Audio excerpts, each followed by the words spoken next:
As with any other applications, Tinkercad is full of keyboard shortcuts. And to know what they are, you can go around and then hover over. Let's say, for example, for this space, you can see that the shortcut key is Ctrl V.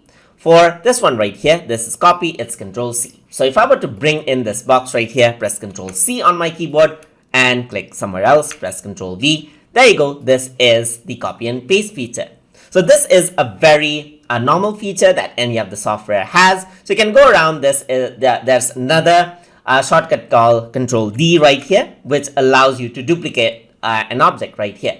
You can also go around, and the shortcut for delete is the delete key on my keyboard, and the undo is Ctrl Z, and then redo is Ctrl Y, and so forth.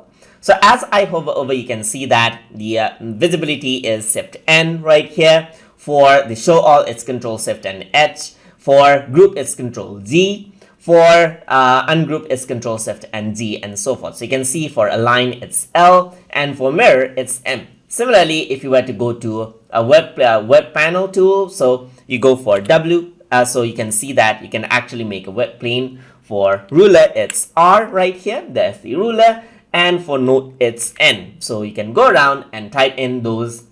Press those buttons as per what you like.